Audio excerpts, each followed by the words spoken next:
Ever consider what would happen to us if we couldn't blink?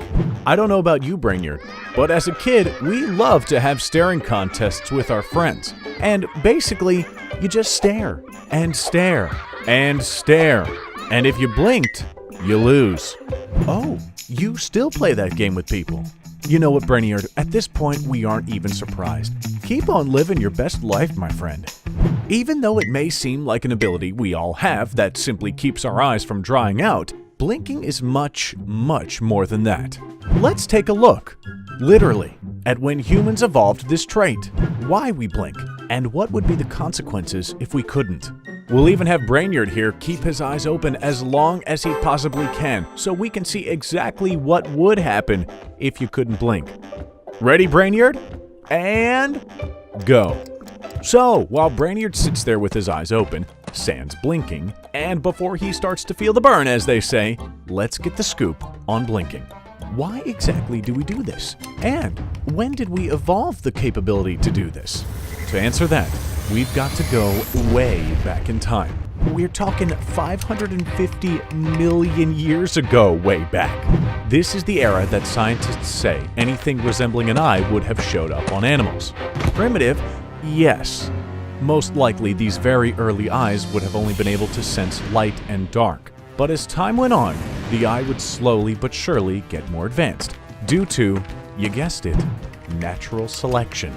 As random variations occurred in the genes of these very early animals as they passed on their genetic material to their offspring.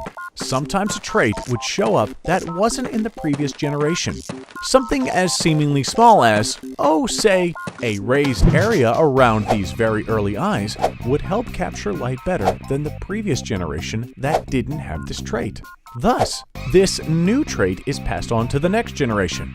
Over time, and we're talking millions of years, the eye would slowly but surely get more complex, as having the ability to make out not just light and dark, but also shadows, distance, and eventually color would all help the next generations survive. This is the process of natural selection, and it's key in understanding why we have eyelids and why we blink.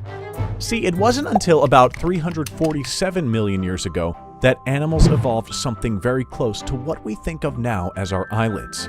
In fact, the very first eyelids seem to have shown up in frogs, with both a third eyelid, called the nictitatin, and also an external eyelid. If you're wondering what a third eyelid is, Brainerd, well, it's because you don't have one. It is a translucent membrane that is able to be drawn across the eye as an extra layer of protection and means to moisturize the eye. Believe it or not, humans slowly over time lost the need for a third eyelid, and nowadays we have what is known as a vestigial feature in its place.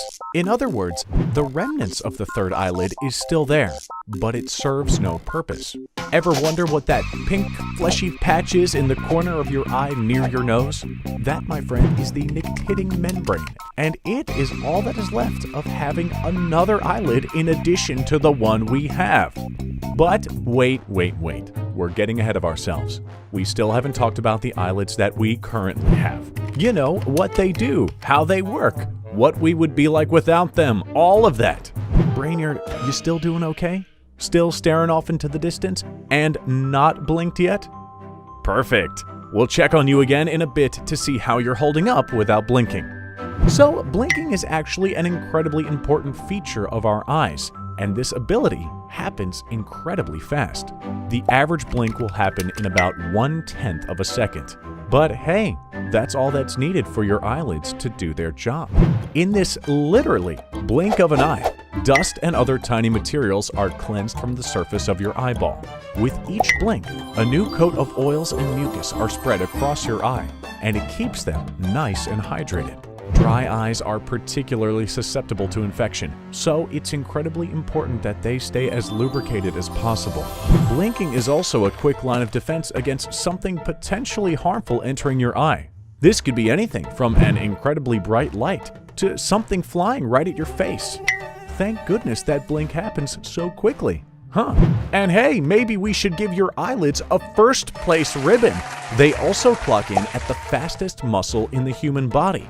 In fact, each day these speedy little muscles have us blinking about 28,800 times. Pretty incredible, huh? The ability to close our eyes comes in handy for one other pretty important reason that we humans do daily, and that's sleep. Obviously, our eyes closing shuts out light to help us get some, well, shut-eye, but it also keeps our eyes from experiencing redness, dryness, itchiness, and sensitivity to light the next day. It also greatly improves the quality of sleep we get. But believe it or not, it is possible to fall asleep with your eyes open. This condition is called nocturnal lagophthalmos, and it affects about 20% of people. This phenomenon can occur due to a few reasons, but it mainly happens when there is damage or weakness in the facial nerves or muscles that keep our eyes closed. If there are skin problems in the area surrounding the eyes, this can also cause you to sleep with your eyes wide open, staring off blankly into the abyss. Kinda creepy, huh? Fun fact, blinking statistically happens more when you are talking and less when you are reading, which is why you will start to feel eye fatigue when you're reading. But here's a question for you. If each time we blink, we essentially shut our eyes for a moment, then why don't we plunge into darkness every few seconds? I mean, it would seem like this would be the case, right? Just a quick blackout every time we blink, each time we rehydrate our eyes, right? Oh, sorry, Brainiard, we didn't mean to mention blinking and rehydrating your eyes. Look, you're doing great. Just keep staring. It's for science, remember? So, here's the thing about blinking. Our brains have learned to block out this temporary blackout. Every time we blink, we actually suppress activity in several areas of the brain that are responsible for sensing the changes in the world around us. By doing this, you guessed it, we don't feel disoriented, or that everything has blacked out for a second. We will see the world as continuously and seamlessly moving on. Well, now that we know why we blink and where the ability to blink came from, let's check in with our old pal Brainiard. He's been sitting here this whole time without blinking. How's he doing? Are there any consequences to him not blinking? And here's the big one. What would happen if he could never blink again? Brainiard, the things you do for science.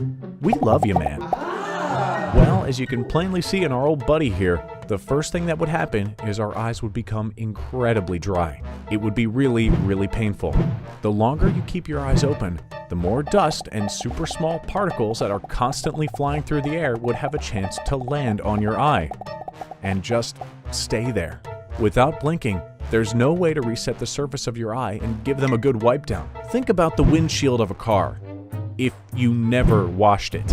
Now pretend that's the surface of your eye. Yeah, now you're getting the picture. If you kept on not blinking, and we're talking the long term here, you may even start to develop some pretty serious vision problems. It's possible for inflammation to occur, and it may even cause you to develop a condition called uveitis. This is when your eye starts to become inflamed in the middle layer of tissue in the eye wall. It can cause extreme redness in your eyes, light sensitivity, blurred vision, and even dark spots that will seem to float wherever you are looking. Treatments for this condition are, well, eye drops, and some super strong ones at that. Not only would you need them to hydrate your eyes, but they would have to have an anti-inflammatory agent to help with all the swelling that would occur. Medication is also sometimes prescribed, but in some rare cases, surgery is needed. Look, Brainiard, just go ahead and blink. It's okay. Let's not even get to that point, alright? But even with all these negative side effects, some people still push the limits of what the human body can do to try and gain a little fame and immortality. We're talking, of course, about the world record for not blinking. And, yep, there is absolutely a record for the longest that someone has gone without blinking.